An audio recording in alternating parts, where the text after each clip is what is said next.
Vamos a orar al Señor para compartir en este día la palabra de Dios. Padre, yo bendigo en esta hora, Señor, todo lo que vamos a aprender, enseñar.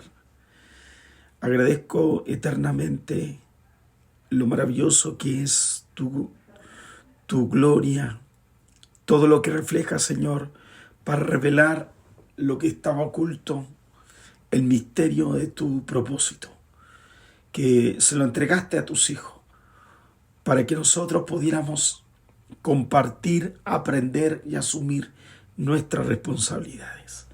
Oro por todos aquellos que van a integrarse a estas transmisiones en el nombre de Cristo.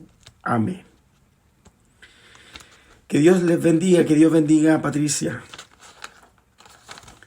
Bueno, mis queridos, vamos a entrar en el estudio del propósito eterno. Esta me parece que es la clase número 18. ¿Sí? Clase número 18, me parece. ¿Sí? Ayúdenme. A ver, espérenme un poquito. Quiero ver algo aquí. 19, gracias. Clase número 19. Entonces, vamos a ver algo interesante. Hemos visto sobre el papel de la iglesia, el reino manifestándose a través de la iglesia. Y hoy vamos a ver algo nuevo sobre el propósito eterno de Dios. Siempre hemos estado enseñando que el propósito eterno es establecer la soberanía universal del señorío de su Hijo. La idea fundamental de ese propósito es hacerlo preeminente, el primogénito entre muchos hijos, que ese es un aspecto del propósito. Y el vehículo para ese fin es la iglesia, que eso es lo que hemos tocado ampliamente.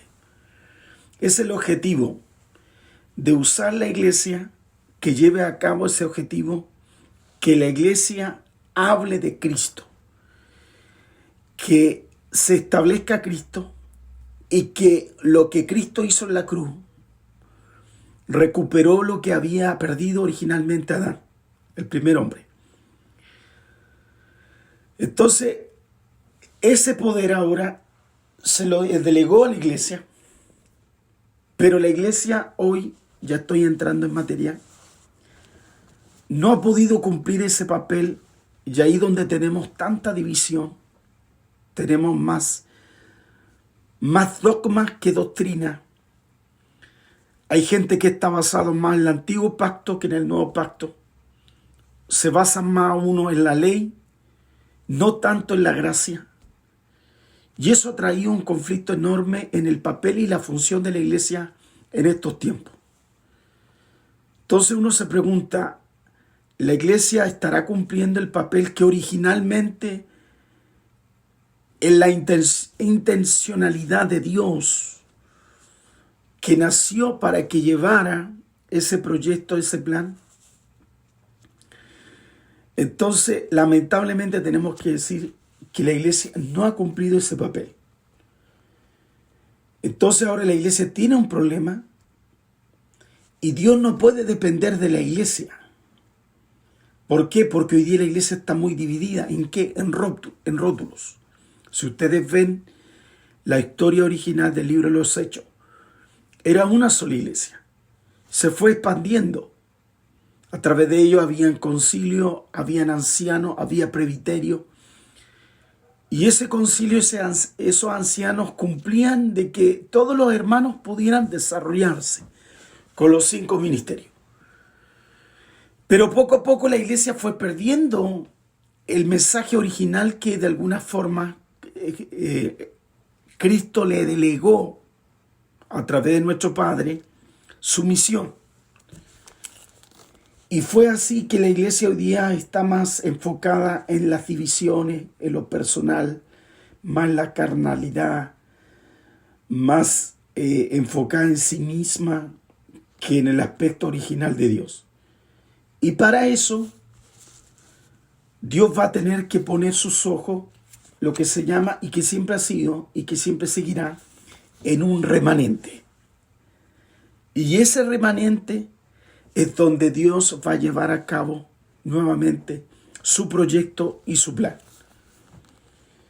Entonces, el plan que originalmente lo hemos estado compartiendo, se lo entregó a la iglesia, pero la iglesia, producto de que todavía tiene carnalidad, la iglesia todavía es personal, está más enfocada en un hombre, en un sistema, más que lo que es de Dios.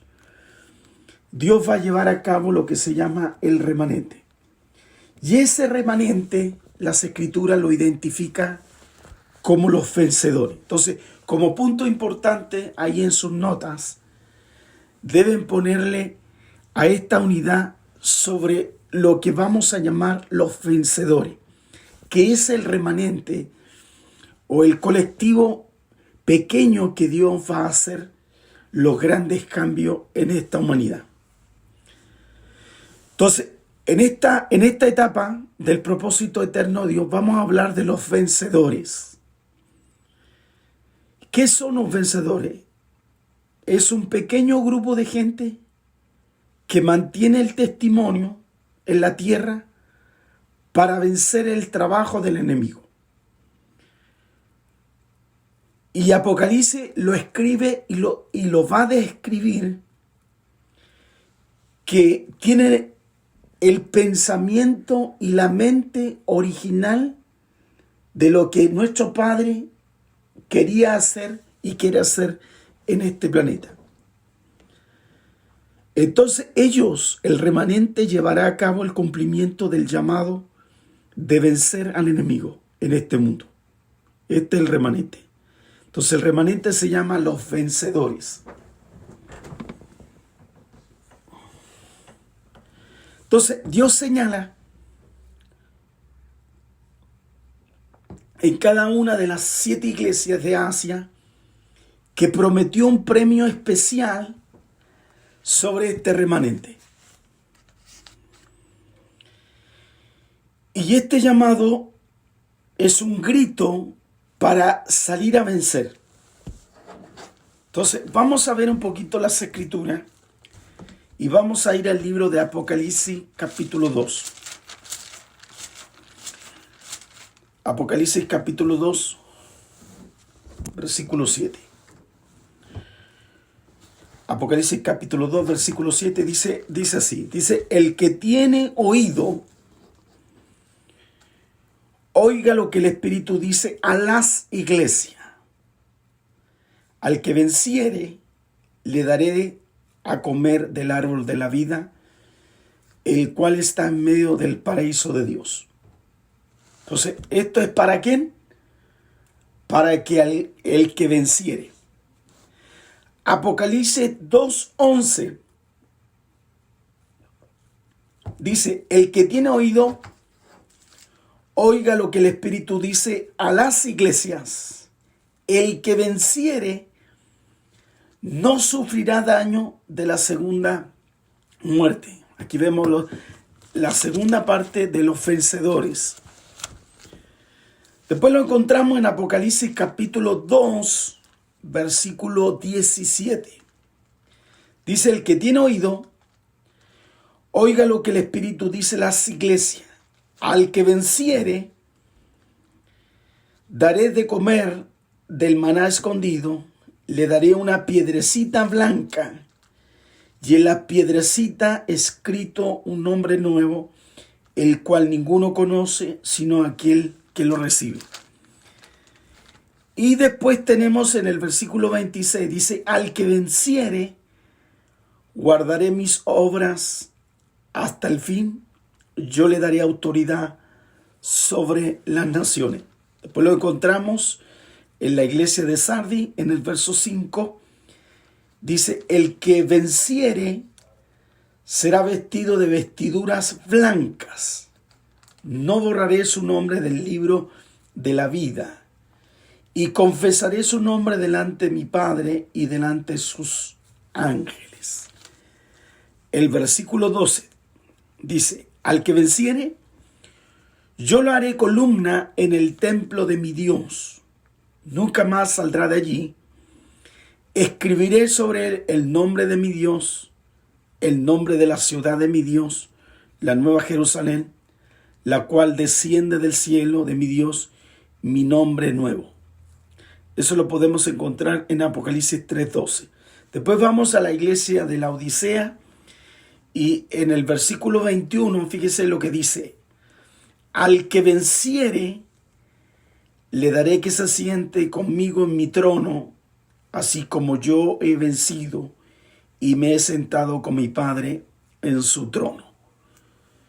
Y el versículo 7, si usted analiza de Apocalipsis capítulo 21, 7, dice, el que venciere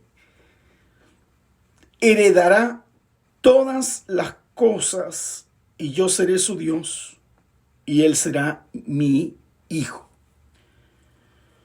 Entonces, los vencedores son todos los santos, son el remanente. Y ese remanente le llama a la Biblia los vencedores. Entonces, la segunda pregunta que debemos hacernos es, ¿quién es exactamente un vencedor? Entonces, un vencedor es un simple cristiano normal que cumple y camina con todo lo que Dios nos ha asegurado por medio de su Hijo. Es alguien que a lo mejor no es tan relevante en la iglesia, pero es aquel que hace suya la victoria de Cristo. Ese es el vencedor. Son vencedores del mundo, de la carne y de los poderes demoníacos. Ese es el vencedor. Logran vivir la vida de Jesucristo, el vencedor. El vencedor logra vivir la vida de Cristo. Ese es un vencedor. ¿Van conmigo? Yo creo que vean Romanos 6. Romanos capítulo 6, versículo 14. Porque el pecado no se enseñoreará de vosotros, pues no estáis bajo la ley, sino bajo la gracia. Entonces son gente que ya no vive bajo la ley, son gente que ya vive bajo esa gracia. Y por esa gracia ellos actúan, viven. En 2 Corintios, capítulo 2, versículo 14. 2 Corintios, capítulo 2, versículo 14. Dice, más a Dios gracia, el cual nos lleva siempre en triunfo en Cristo Jesús, por medio de nosotros manifiesta en todo lugar el olor de su conocimiento. Entonces aquí vemos los triunfadores, los victoriosos. Y primera de Juan, capítulo 5, versículos 4 y 5. Dice, porque todo lo que es nacido de Dios vence al mundo, y esta es la victoria que ha vencido al mundo, nuestra fe. ¿Quién es el que vence el mundo? Sino el que cree en Jesucristo, el Hijo de Dios. Entonces ahí tenemos las características de un cristiano que hace la diferencia de aquellos que la iglesia hoy ha caído, entre comillas, en lo anormal. ¿Y cuál es lo anormal? Entre comillas, son los que hoy día no vemos que son vencedores. Entonces, la iglesia de hoy se ha adoptado al mundo. La iglesia de hoy se ha adoptado a las filosofías del mundo. La iglesia de Dios se ha acomodado a los gobiernos griegos, se ha acomodado a Babilonia y actúa frente a esas cosas. Pero Dios, en su bondad y en su gracia, como no puede esperar la iglesia que despierte, Dios va a empezar a usar a gente simple, pero tiene mentalidad de vencedor. Entonces, tiene 3 características fundamentales el vencedor. Número 1, vence el mundo. Número 2, vence la carnalidad. Y número 3, vence al enemigo, al diablo. Esas son las 3 características que tiene este vencedor. Entonces, una cosa especial tiene el vencedor. Son aquellos que buscan la intención original de Dios y se mantienen en ella y van a cumplir sí que sí el propósito eterno de Dios. Entonces, el vencedor es útil para el propósito de Dios.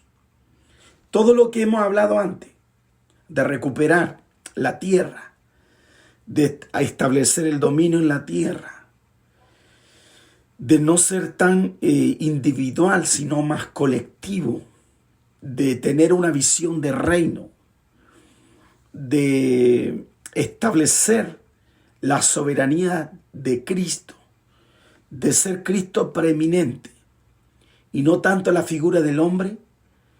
Y como la iglesia hoy día está entrampada, enrodada en sus propios fines, en sus propios gobiernos, incluso tan griego, que es democrática, que en vez de ser teocrática, entonces Dios ahora se introduce en la iglesia y ahora despierta a los vencedores.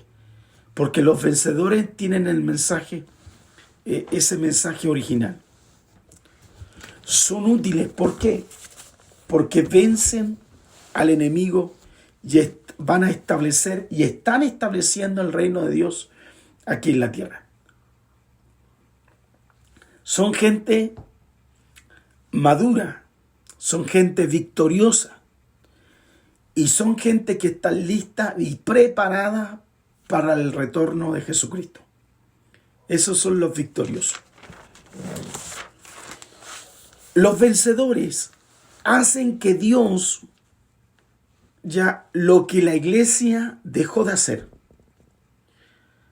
Esos son los vencedores. Ellos están listos en llevar el propósito eterno en la tierra, desautorizar al enemigo, asumir el rol profético, recobrar el testimonio y tomar dominio de todo donde Dios los lleve. Son aquellos que entraron en la victoria con Cristo y siguen el ejemplo de vencedor. Voy a poner ejemplos bíblicos de ahí, pero voy a reafirmar algunos textos referentes a lo que estoy hablando. Esto es importante. Apocalipsis 3:21. Dice, al que venciere le daré que se siente conmigo en mi trono. Así como yo he vencido, me he sentado con mi Padre en su trono. ¿Se fija? ¿Por qué? Porque Romanos habla y Efesios dice que ya estamos sentados juntamente en los lugares celestiales. Pero hoy día, por todos los líos que tiene la iglesia, hoy día la iglesia pareciera que no está sentado en los lugares celestiales. Porque están haciendo cada uno a su forma de llevar la iglesia. Tenemos un tremendo problema porque la iglesia ha perdido el concepto de ayunar. La iglesia ha perdido el concepto de la guerra espiritual. La iglesia ha perdido el concepto de los milagros. La iglesia no cree en los milagros. La iglesia hoy día es más filosófica. La iglesia es más normal, más teológica. La iglesia se ha plasmado más en el antiguo pacto que en el nuevo pacto. Que en el antiguo pacto sabemos que es la sombra. Y que a través de esa sombra, de esa tipología, los tipos que vemos de Cristo, los vemos tan abiertos en el Nuevo Testamento. La iglesia se ha entrampado en esas cosas hoy y todavía siguen discutiendo y viviendo bajo la ley. Entonces, en vista de eso, es por eso que Dios tiene que tomar a los valientes. En Apocalipsis 17:18 dice, y la mujer que ha visto en la gran ciudad que reina sobre los reyes de la tierra. Esa iglesia es el tipo de religión que hoy día opera. Dice, la mujer que has visto en la gran ciudad que reina sobre los reyes de la tierra. Eso es lo que habla en la iglesia hoy día, afectada de alguna forma en el gobierno de Dios. Está compenetrada. Fíjese que hoy día he sabido en esta semana que hay cantantes que han renunciado, o sea, hay ministros de alabanza que han renunciado ahora a la fe y se han enfocado más en lo ecuménico, se han enfocado más en lo carismático. Entonces, hoy hay una crisis enorme. Fíjese que hace poco ya músicos que uno nos emocionaba escucharlos, hoy día se han declarado abiertamente homosexuales. Entonces vemos una crisis enorme. Entonces otros abiertamente hoy día dijeron, hacen ya un mes, no voy a usar nombre, pero abiertamente dicen que ya la iglesia evangélica ha perdido y han vuelto a la iglesia católica apostólica romana. Entonces, ¿cómo puede ser que descubrieron la verdad, hablaron, cantaron, diseñaron sus cantos y hoy día ustedes los van a ver cantando en misa, cantando en eventos ecuménicos, carismáticos? Entonces, eso es chocante. Entonces, vemos una crisis, si la hay. Entonces, por eso Dios tiene que usar en este tiempo para establecer su propósito, es el remanente. Este remanente ya está puesto en la intención de Dios. El remanente representa todas las iglesias. Como las 7 iglesias de Apocalipsis que representan cada periodo, que representan también el proceso de aquel creyente. El Señor aseguró el beneficio que iba a tener todo el cuerpo a través de estos vencedores. Y esos vencedores ya están trabajando por la venida de Cristo. Entonces, Dios ve a la iglesia como una novia que está lista para que venga su retorno, pero gracias a ¿qué? A los vencedores. Son los vencedores que van a provocar un gran cambio. Si ustedes ven en el libro de Mateo, en el capítulo 25, dice que las 10 vírgenes todas cabecearon. Pero alguien clamó y dijo, salid a recibir al novio o al esposo. El clamor, pero ese clamor lo hace ¿quién? Los valientes. Es el clamor. Por eso la iglesia está representada por estos valientes. Y vamos a poner ejemplos a la luz de la Escritura, cómo Dios muchas veces en el Antiguo Pacto tuvo que tomar gente común, gente simple, pero tenían una cualidad que eran vencedores, para plasmar su propósito en ello y a través de eso trajera un despertar en una nación. Entonces, eso lo podemos encontrar. Vamos a ver algunas cosas en el Antiguo Testamento, en número 23, 21.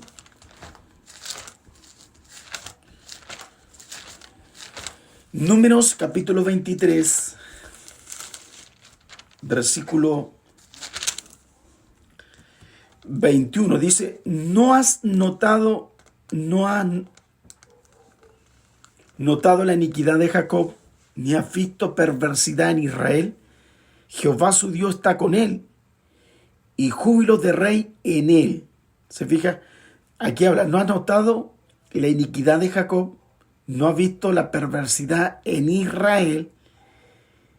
Jehová su Dios está con él, y júbilo de rey en él. Entonces, lo que podemos ver, que cuando vemos ese pasaje, podemos analizarlo en el capítulo 14, 22. Aquí vemos que hay una negación, que no, como que no existiera.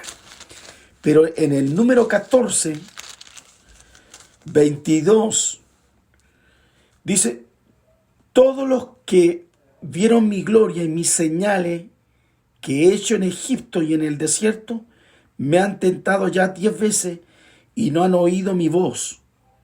Entonces vemos que esa murmuración trajo consecuencia, trajo castigo, porque de alguna forma la primera generación de Moisés en este caso no entró en la tierra prometida, pero lo vemos con Josué y con Caleb, que esa nueva generación sí pudieron entrar a la tierra prometida. Entonces, bajo el liderazgo de Josué, de Caleb, Dios hizo salir una nueva generación. Y esa nueva generación iba a ser preparada, iba a ser diseñada para las nuevas conquistas que ellos iban a tener. Y todos los demás, esos quedaron en el desierto. Pero fíjese que eso, nuestro Padre no se acentuó a través de ello, sino que tomó a un grupo tan reducido, a Caleb y a Josué, para llevar el destino y el propósito eterno a cabo. Por eso vemos en Números 23. Números 23, cuando dice, porque contra Jacob no hay agüeros, ni adivinación contra Israel, como ahora se ha dicho de Jacob y de Israel, lo que ha hecho Dios. Porque ahora se puso la perversidad de Israel. Fue tratada, pero el remanente de ese valiente de Josué y Caleb, fuerte en su fe, ellos representan todo Israel para los nuevos desafíos que ellos van a tener adelante. Así Dios ve la victoria. Así vemos la victoria y así Dios la ve cuando tenemos un testimonio fuerte, sólido. Dios se enfoca más en ese remanente que en el colectivo general que no está alcanzando ese objetivo que hubiera querido Dios que todos pudieran entrar. Entonces, es lo mismo. Vamos a poner un ejemplo. Un padre que tiene 5 hijos. Ese padre tiene negocio. Le hace ellos. Él diseña el negocio para los 5 hijos.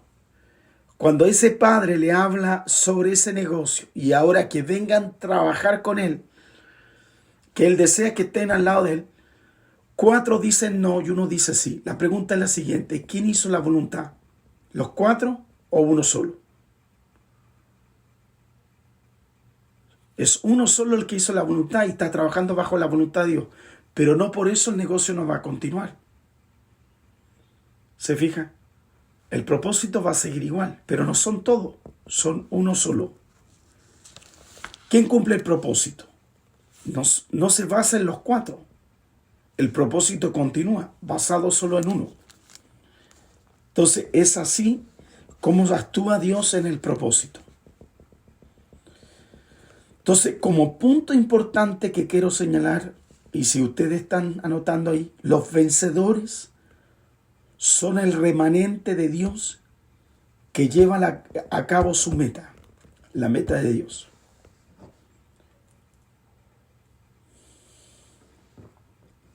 Los vencedores son el remanente de Dios que llevan a cabo su meta.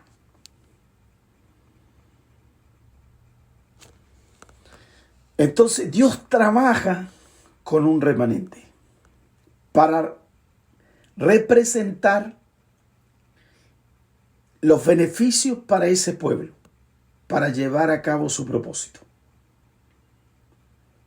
Por eso la palabra remanente en el hebreo ya tiene 2 connotaciones, si quieren tomar nota. Uno de ellos es parcialidad y la otra es supervivencia. Entonces la palabra remanente connota 2 pensamientos, una parcialidad y la otra supervivencia.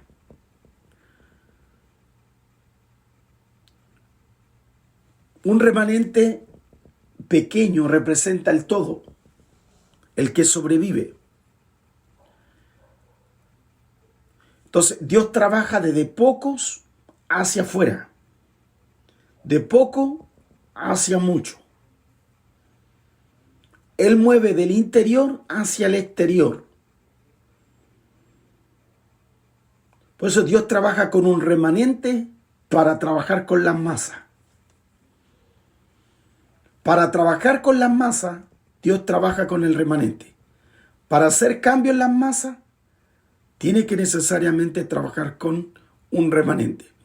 Es lo mismo que hablo yo hoy con ustedes.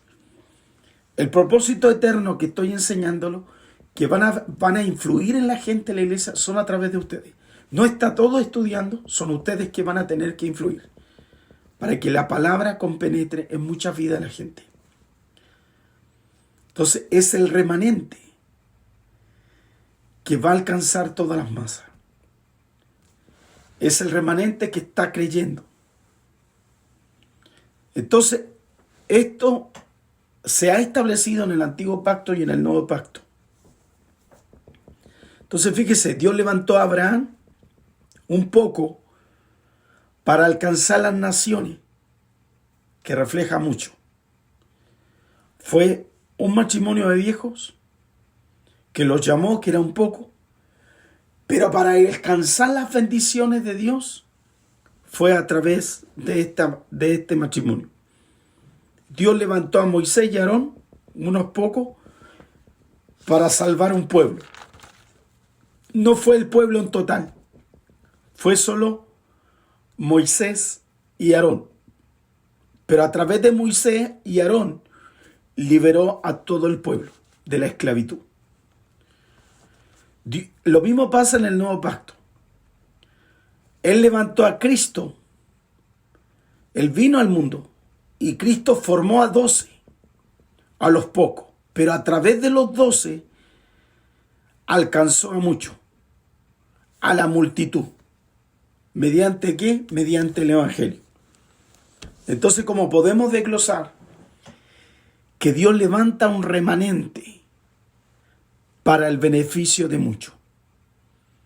Y eso siempre será y estará escrito en la historia, que para hacer cambios nunca lo va a hacer en masa. Siempre lo va a hacer con personas escogidas, con un propósito claro. Hay parcialidad y ese remanente hay supervivencia. Entonces vamos a ir al Antiguo Testamento para que podamos ver ejemplos del remanente, de cosas externas. Algunos principios vamos a ver. Vamos a Números 13. En Números capítulo 13.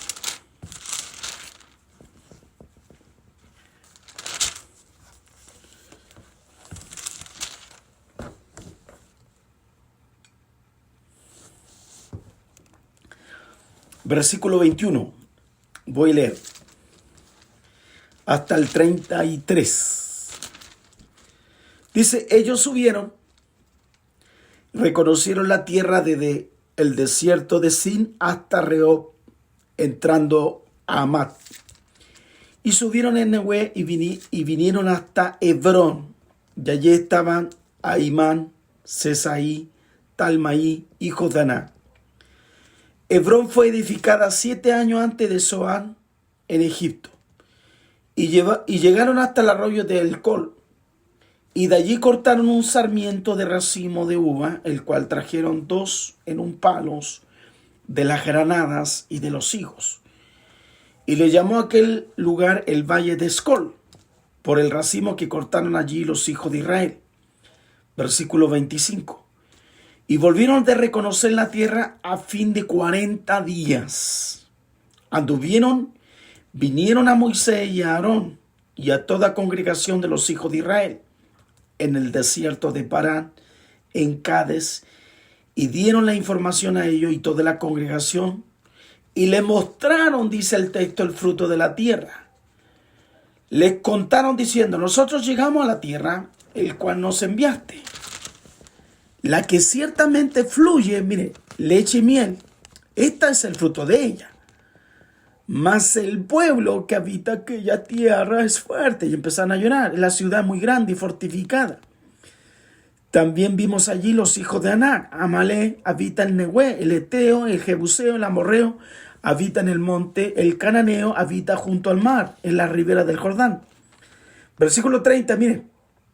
Entonces Caleb hizo callar al pueblo delante de Moisés y dijo, subamos, luego tomemos posesión de ella, porque más podremos nosotros que ellos. Pero el versículo 31 dice, mas los varones que subieron con él dijeron, no podremos subir contra aquel pueblo, porque es más fuerte que nosotros. Y hablaron mal entre los hijos de Israel de la tierra que habían reconocido, diciendo, la tierra por donde pasamos para reconocerla es tierra que traga a los moradores, y todo el pueblo que vimos en medio de ella son hombres de grandes estatura. También vimos allí gigantes, hijos de Aná, raza de gigantes, y éramos nosotros, a nuestro parecer, como langosta, y así le parecíamos a ellos. Entonces, ¿qué podemos desglosar? Ellos se sintieron incapaces, se descalificaron, cuando Dios había ya hablado que ellos tenían que entregar esa tierra que fluía leche y miel. Entonces, como podemos desglosar, la palabra Caleb significa en el hebreo capaz. Eso significa en hebreo. Eso significa capaz. Entonces, Caleb es uno que está capacitado. ¿Ya? Capacitado.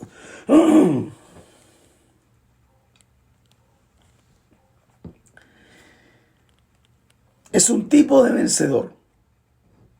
Moisés volvió del campamento de los ancianos. Entonces, este es un tipo de vencedor, mis hermanos, que tiene otra mentalidad,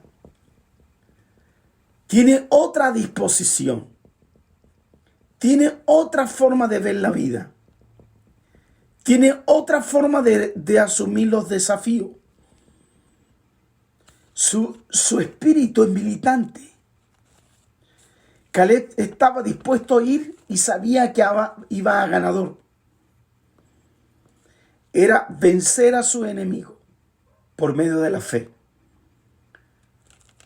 Como podemos ver en este paso, que lamentablemente el pueblo de Israel, el colectivo general, que todos tenían palabra para entrar. Por eso, mire, escuche bien.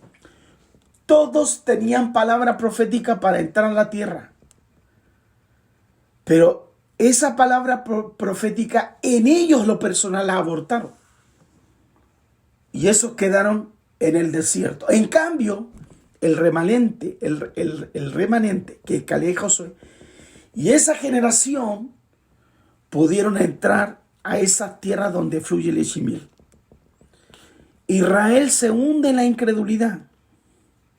Y aquí vemos que el propósito de Dios quedó estancado por 40 años. O sea, por 40 años el pueblo de Israel estuvo atrasado por no cumplir el plan de Dios. Entonces, ¿cuál es el punto?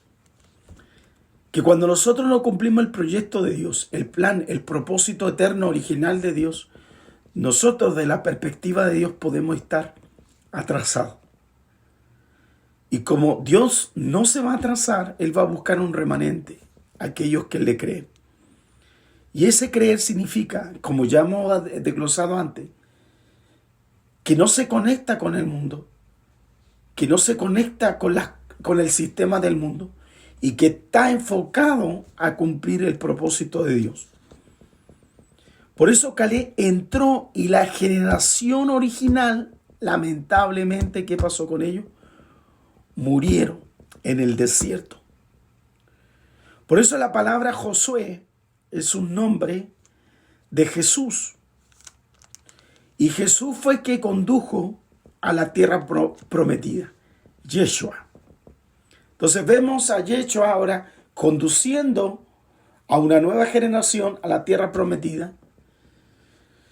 Una nueva generación y Caleb, que es capaz, entran a tomar y a conquistar las 31 naciones que impedían que el pueblo de Israel pudiera entrar.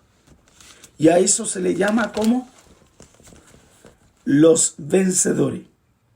¿Y por qué se llamaban vencedores en este caso? Porque tenían un espíritu totalmente distinto en su fe, en batalla. Ellos estaban dispuestos a pelear. Estaban dispuestos a asumir la tarea. No cuestionaban.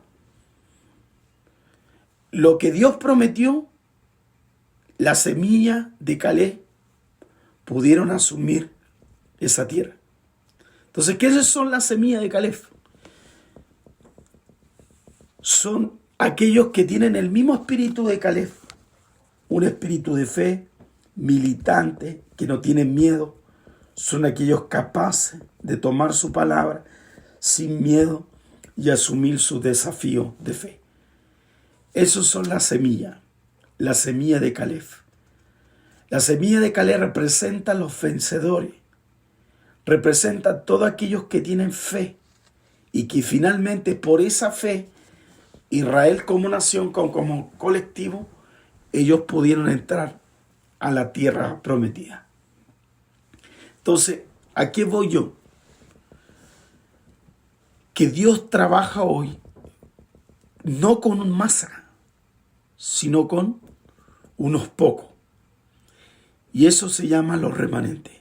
Esos son los vencedores. Y son los vencedores los que van a abrir las plataformas para que todo el pueblo, en este caso la iglesia, ellos puedan entrar. ¿Van entendiendo? Muy bien. Entonces tenemos ese ejemplo. Cómo Dios puede llevar grupos pequeños a un gran mover de Dios. Segundo ejemplo. El segundo ejemplo que podemos ver es Gedeón y sus 300 guerreros.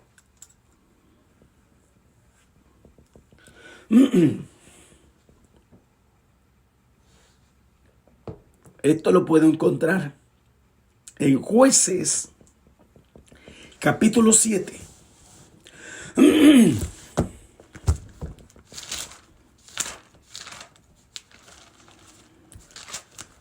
Versículo 1 y 8.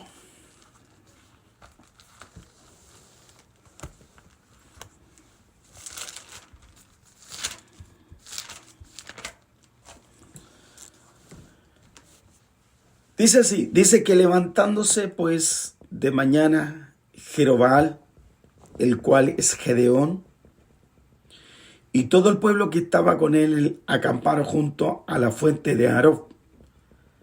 Y tenía el campamento de los madianitas al norte, más allá del collado de Moré, en el valle. Jehová dijo a Gedeón, el pueblo que está contigo es mucho, para que yo entregue a los madianitas en tus manos.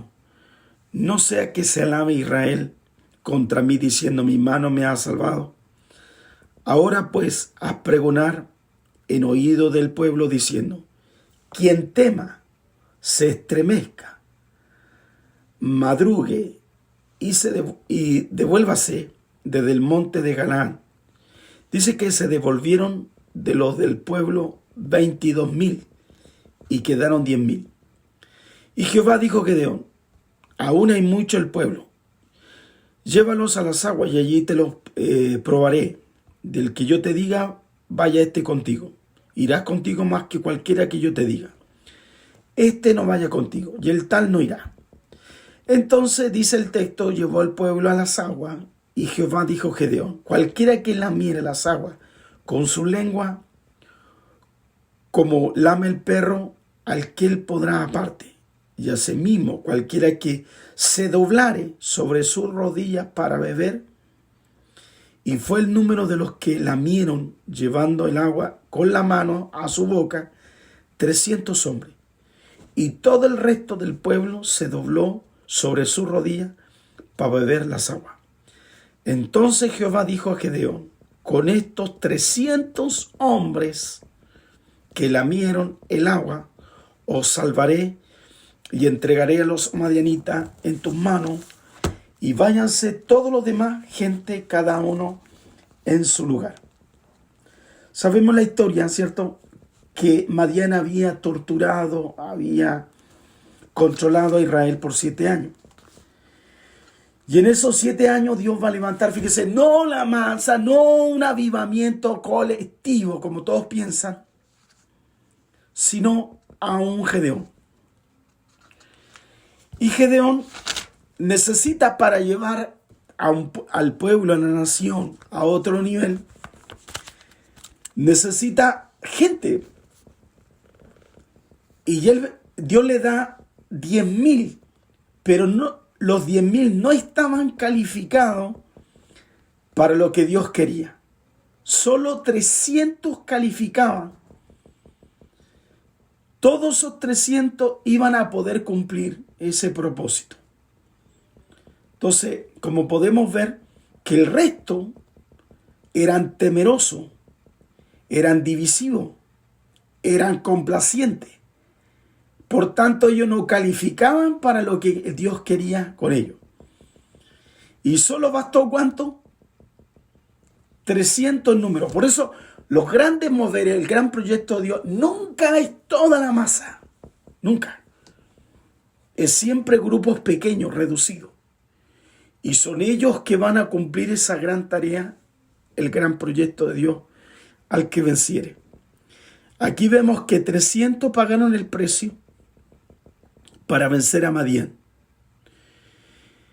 Y estos 300 ya trajeron beneficio a absolutamente a toda la nación. Y eso trajo un despertar para todo Israel. Pero ¿cuánta gente se necesitó? Solo 300.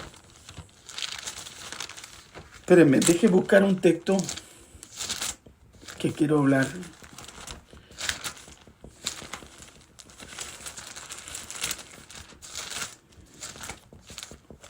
Que está en Joel.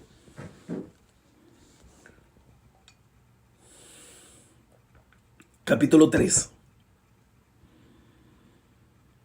Joel capítulo 3.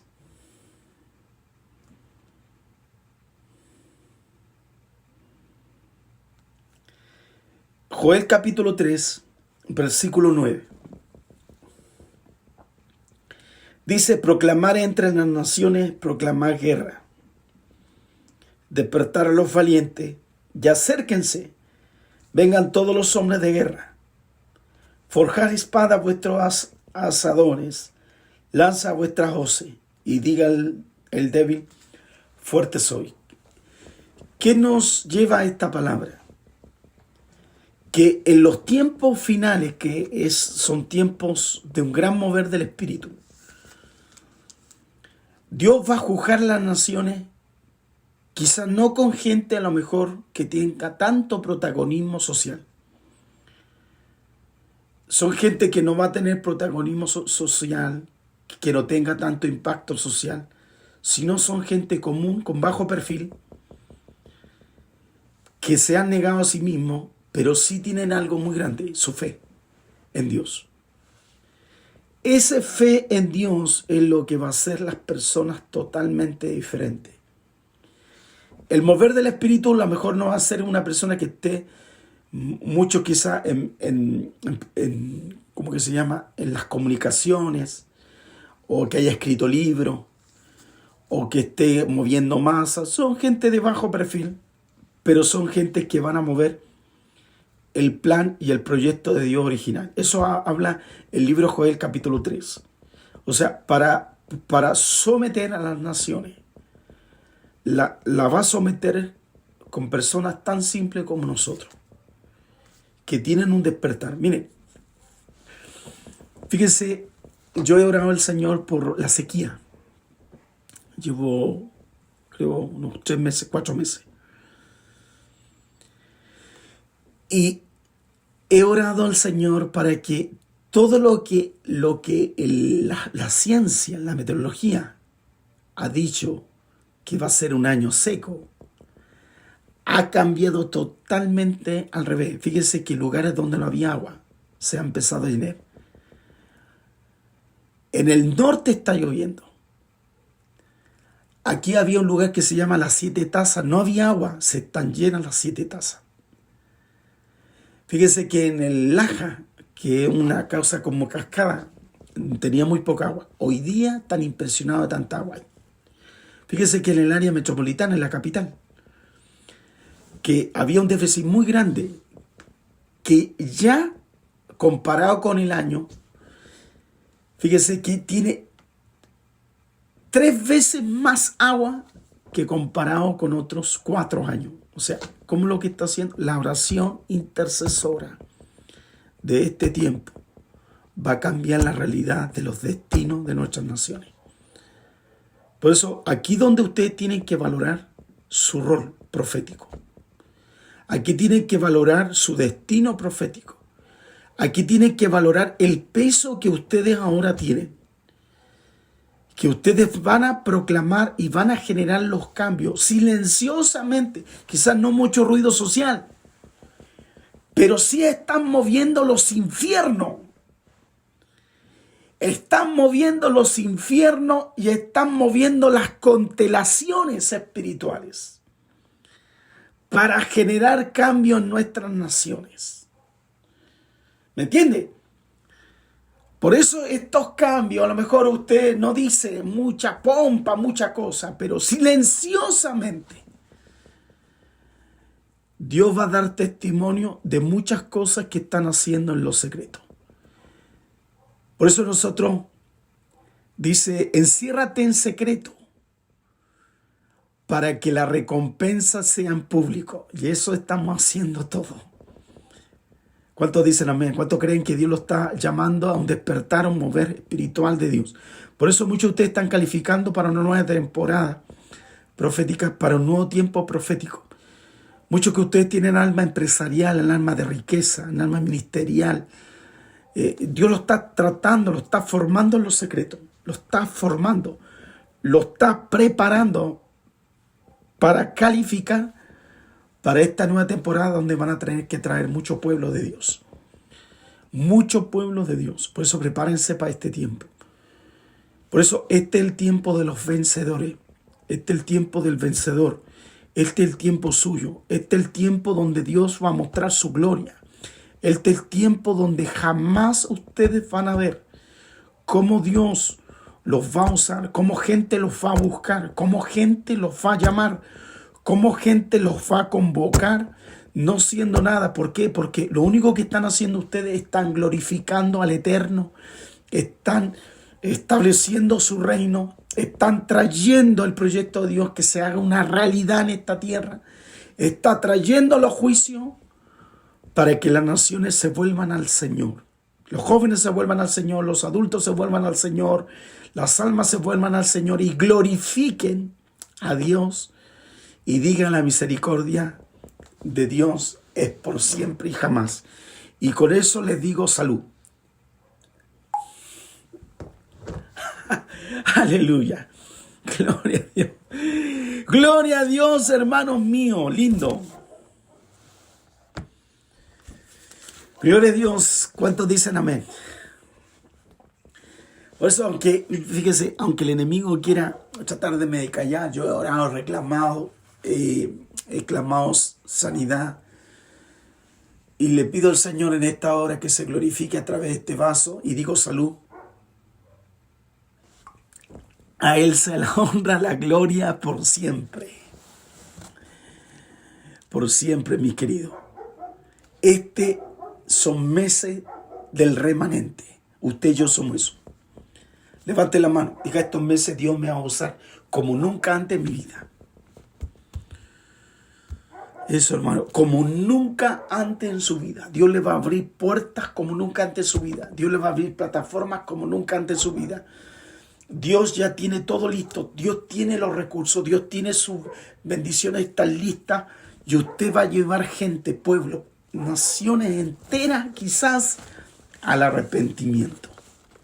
Nunca pensó que Abraham, siendo de edad, iba a llevar a tanta gente al arrepentimiento. Abraham partió solo, fíjese que tuvo un ejército de 300 hombres, 70 después. Él peleó con 7 potestades muy fuertes. Pero fue ese remanente de estos hombres. Y es el remanente Por eso al que venciere, habla Apocalipsis, al que venciere. Y esto establezco hoy. Por eso manténganse firmes en los que están creyendo. El propósito eterno es glorificar al Padre. El propósito eterno es que Cristo sea preeminente donde yo quiera que yo vaya. Que le hablemos, que haga. Entonces, somos una generación donde vamos a ver en este tiempo cómo Dios va a usar pequeña gente para traer cambios fundamentales en nuestra ciudad, en nuestro país, en nuestra tierra, a donde quiera que esté. A veces piensa usted, soy tan simple. Es que ese es nuestro Dios. En la simpleza es donde Dios se glorifica. Es ahí donde Dios actúa. Alabado sea el Señor, hermanos, hoy día, por lo que Él hace en nuestra vida. Voy concluyendo. Entonces, el propósito eterno es establecer a la soberanía universal del señorío de su Hijo y hacerlo primogénito dentro de muchos hermanos. La iglesia es el vehículo, pero como la iglesia hoy día está en crisis, están peleando, están haciendo otras cosas y no están llevando el plan, el proyecto original de Dios. Y nuestro eterno no puede esperar la iglesia. ¿A quién va a levantar? A un remanente. A lo que Apocalipsis habla, los vencedores. Esos vencedores van a vencer con la autoridad del reino para desarmar, desautorizar, asumir su rol profético, para avanzar paso a paso el reino de Dios aquí en la tierra y veamos la grandeza de nuestro Dios en todo este planeta. Amén. ¿Tienen alguna pregunta?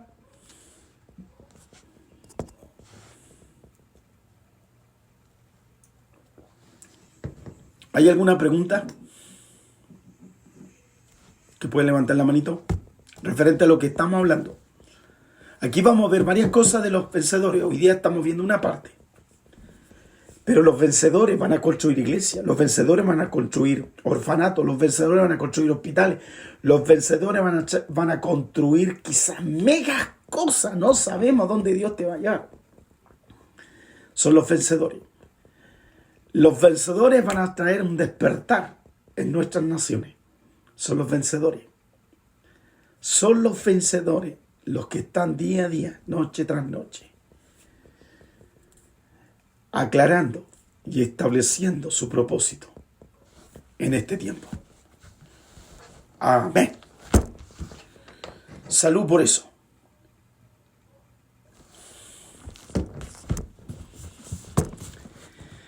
¿Alguien tiene una pregunta, mis queridos? ¿Que puede levantar la manito? Bueno,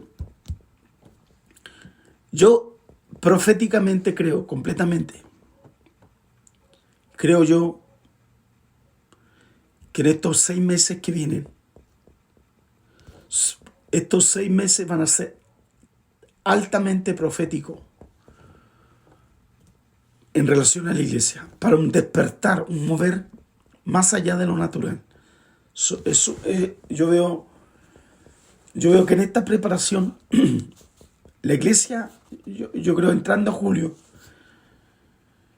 veo que va a haber un gran cambio. Y esa iglesia nunca va a ser la misma, nunca más va a ser la misma. Pero todo aquello que es griego, todo aquello que es babilónico, todo aquello que es humanista, todo aquello que es la democracia, toda esa cháchara, ¿a qué le llamamos cháchara? Todas esas cosas que le han puesto adorno, todo eso será retirado. Y ese pequeño grupo es donde Dios va a emerger. Y con eso Dios va a hacer estrago. Ese estrago va a ser sobrenatural. Por eso este tiempo ustedes van a estar en un nivel de mayor gloria, como así los tuvo muchos hombres de Dios en el Antiguo Pacto. Y es por eso lo que está escrito en el libro de Joel. Este es el tiempo donde van a despertar todos aquellos que son los valientes adormecidos. Y adormecidos porque han sido tratados las emociones. Adormecidos son los que han sido tratados en la economía. Adormecidos son aquellos que han sido quebrantados, quizás en su salud. Adormecidos aquellos que a lo mejor han sido tratados en sus trabajos. Adormecidos aquellos que han sido quebrantados en sus propias metas personales. A eso Dios los va a levantar. Tenga fe en eso. Este es nuestro tiempo. Amén. Voy a orar. Padre, yo oro ahora. Agradezco, Señor, por esta clase. Creo en tu mover. Creo en lo sobrenatural. Creo en lo que vas a hacer. Creo en tu despertar, en tu mover glorioso. Yo creo, Señor, completamente cómo tú de la nada vas a levantar a hombres y a mujeres de Dios que se humillan, que silenciosamente ha ido estrenándolo, los ha ido capacitando para que califiquen para los nuevos retos que van a asumir proféticamente. Señor, bendigo la nueva temporada.